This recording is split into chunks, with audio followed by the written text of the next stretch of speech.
Hey everyone, welcome back to the channel. Today we're talking about something that could shake the entire financial system to its core. I'm talking about February 27th, 2026. Mark that date on your calendar right now. This isn't just another trading day. This could be the day that triggers complete market chaos, not just in silver and gold, but across every single market you can think of. Now, you might be thinking, what makes this day so special? Well, let me paint you a picture. Remember January 30th, 2026? Just a few weeks ago, silver experienced its worst single-day crash in 46 years. We're talking about a 30 to 35% collapse in one trading day.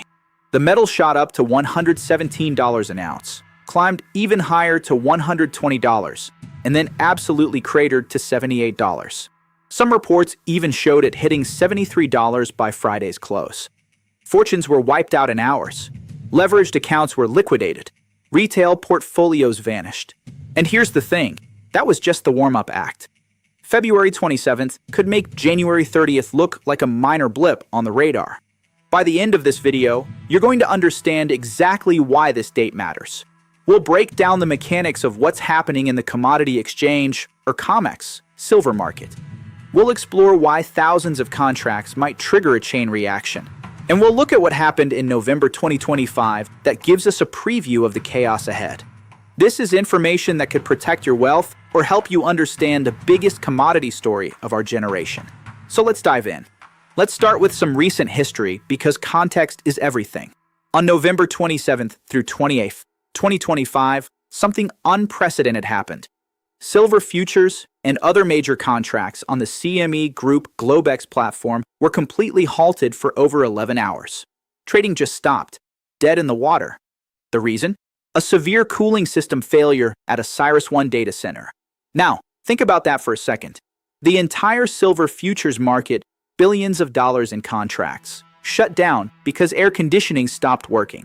This happened right as silver prices were surging to record highs. The timing couldn't have been worse, or depending on your perspective, more suspicious. When trading resumed, the market was in absolute chaos. Nobody could properly price silver during those 11 hours. Stop losses couldn't be triggered. New positions couldn't be opened. It was like freezing time in the middle of a raging storm. And when the freeze ended, the storm got worse. This event exposed just how fragile our modern commodity markets really are. We're talking about physical metal, something humanity has valued for thousands of years, and yet its price discovery depends entirely on computer systems that can fail. That November incident was just a technical glitch. What we're facing on February 27th isn't technical. It's structural. And structural problems are far more dangerous because you can't fix them by rebooting a server. Now let's talk about what actually happened in late January 2026. This is where things get wild. Silver went from $79 to $117 in just 13 trading sessions. 13 days. Analysts started calling silver the GameStop of 2026. And you know what? They weren't wrong. The parallels are striking. But here's the difference. GameStop is a company. Its stock is a piece of paper representing ownership. Silver is different. Silver is physical. It's a commodity. And then came January 30th. The crash. Silver dropped from $120 to $78 in a single day. Some traders saw it hit $73. Leveraged accounts were completely destroyed. If you were trading on margin, you were wiped out before you could even react. Some traders went to bed millionaires and woke up owing money. The question everyone started asking was simple. Why? What caused this insane price action? Let's explore the theories because there are several competing narratives, and honestly, the truth probably involves elements of all of them. First, there's the market manipulation theory. This one has been around for years, but January's crash gave it new life. The theory goes like this. A banking cartel uses synthetic supply to suppress silver prices. They create paper contracts, hundreds of them for every ounce of physical silver that actually exists. Some analysis showed a 350 to 1 paper to physical ratio. That means for every real ounce of silver in the vaults, there are 350 paper contracts claiming ownership of an ounce. When prices surge too high, the theory claims these banks unleash massive sell orders in the futures market. These aren't backed by physical metal. They're just paper, but they're enough to crash the price. The violent dump from over $120 to below $90 was allegedly one of these suppression attempts. Social media, particularly on the platform formerly known as Twitter or X, was flooded with these allegations. People were pointing to suspicious trading patterns, unusually large sell orders during illiquid hours, and coordinated price attacks. Whether you believe this theory or not, millions of people do. And when millions believe something, it affects market behavior regardless of truth. Then there's the China angle. This one is particularly interesting. A Chinese metals dealer known as the Hat fled the country. This wasn't some small-time operator. The Hat left behind $144 million in unfinished deals. $144 million. This triggered a chain reaction. Counterparty losses spread through the system, eventually reaching state-backed trading firms. When a major player defaults, everyone connected to them feels the pain. It's like pulling one thread and watching the whole sweater unravel. The China story added another layer of uncertainty to already panicked markets. Now, the bulls have their own explanation. They point to fundamentals. According to their research, the silver market has run a supply deficit of roughly 164 million ounces annually for 5 consecutive years. That's a massive deficit. Where's that silver coming from? It's coming from above-ground stockpiles. But those stockpiles aren't infinite. Demand is surging. Solar panels need silver. Electric vehicles need silver. Artificial intelligence data centers need massive amounts of silver for their electrical components. This is real, industrial demand, not speculation. The bulls argue that the price surge was simply the market recognizing this supply-demand imbalance. The bears counter with a simple observation. Price action became the story, and the story became the only reason to buy. People weren't buying silver because they needed it for manufacturing. They were buying it because the price was going up. And when the only reason to buy is because the price is rising, you're in bubble territory. Bubbles always pop. Here's where February 27th enters the picture. This date is the first notice day for the March 2026 COMEX silver contract. Now, if you're not familiar with futures market mechanics, let me break this down in simple terms. When you buy a futures contract, you're making an agreement to buy or receive a certain commodity at a specific date in the future. Most futures contracts are settled in cash. Nobody actually wants the physical commodity. They just want to bet on price movements. But COMEX allows physical delivery. First notice day is when the shorts, the people who sold contracts, can begin issuing delivery notices to the longs, the people who bought contracts. If you're holding a long contract on first notice day and you receive a notice, you have to take delivery. That means you need to have the cash ready. Let's do some quick math. If there are, say, 10,000 contracts open, that's 50 million ounces of silver. At current prices around $80 an ounce, we're talking about $4 billion worth of metal. For $1 billion that needs to either be delivered or cash settled. Now, here's the terrifying question. Do the shorts actually have the physical silver?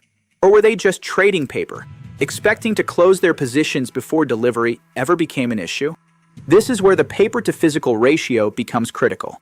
If even a fraction of the longs decide they want physical delivery, the shorts are in massive trouble. But here's the catch. The physical market is tiny compared to the paper market. Imagine you're a bank that's short 10,000 contracts. You thought you were just trading paper. Suddenly, you receive delivery notices. You check your vaults. You have maybe 5 million ounces. You're short 45 million. You need to buy them immediately. This is called a short squeeze. This is why some analysts are predicting extreme price targets. Bank of America's Michael Widmer maintains a $309 silver price prediction for 2026. That represents a 279% gain. On the flip side, former JP Morgan strategist Marko Kolanovic is calling for silver to trade at roughly half its current price later this year. These aren't just different predictions. They're opposite predictions. This tells you something important. Nobody really knows what's going to happen. The range of outcomes is extremely wide. Let's talk about what complete market chaos actually looks like, because that's what we might be facing. When I say chaos, I don't just mean silver prices moving up or down dramatically. I mean structural breakdown, trading halts, exchange rules being changed mid-game, counterparty failures, margin requirements doubling or tripling overnight. Think back to the November outage. Trading stopped for 11 hours because of a cooling system. Now imagine trading stopping not because of technical failure, but because the exchange simply can't handle the order flow, or because they need time to implement emergency measures. COMEX has force majeure provisions. These are legal clauses that allow the exchange to declare an emergency and settle contracts in cash at prices the exchange determines. Not prices the market determines. Prices the exchange arbitrarily sets. If you're long silver and the exchange invokes force majeure, you have no recourse. This isn't theoretical. Exchanges have done this before in other commodities during extreme situations. When the system breaks, the people running the system protect the system, not the participants. And here's the really scary part. Chaos in silver won't stay in silver. These banks and institutions that are short silver, they have positions in gold. They have positions in bonds. They have positions in stocks. If they start taking massive losses on silver, they'll need to raise cash. How do you raise cash? You sell other positions. This is contagion. One market's problem becomes every market's problem. We saw hints of this in January. When silver crashed, gold sold off. Treasury yields spiked. Stock markets got wobbly. Everything is connected through the financial institutions that trade everything. There's another catalyst we need to discuss, the Federal Reserve situation. Donald Trump nominated Kevin Warsh as a replacement for Jerome Powell at the Federal Reserve. Warsh is seen as hawkish, meaning he favors tighter monetary policy and higher interest rates. This nomination reportedly torpedoed expectations of easy money. The dollar surged higher. And when the dollar strengthens, commodities typically weaken because they're priced in dollars.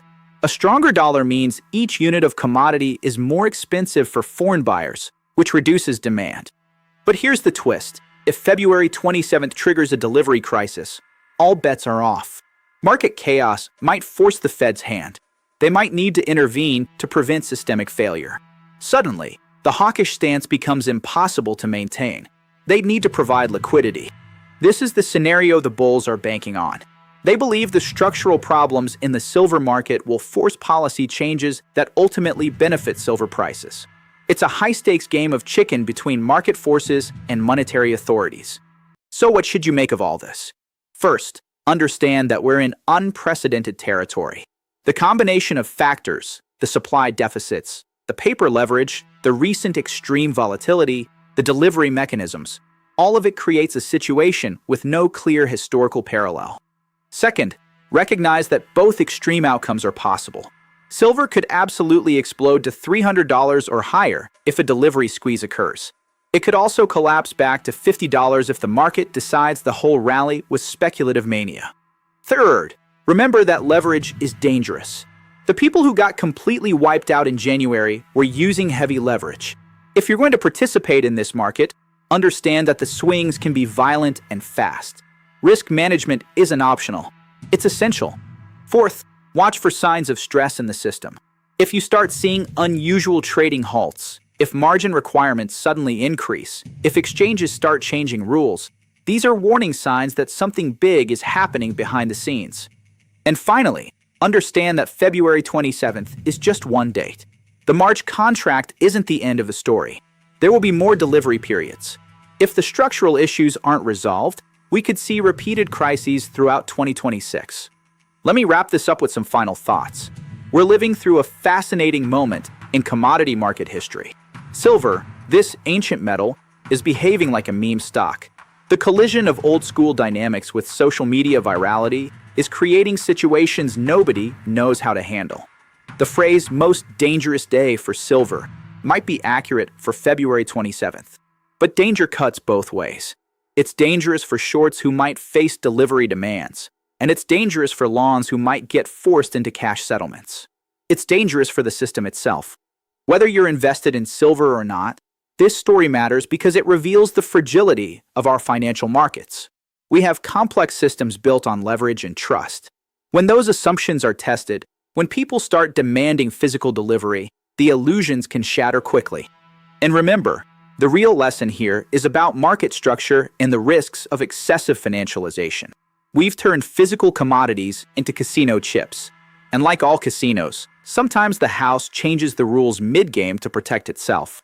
My advice: stay informed. Watch the price action closely as we approach February 27th.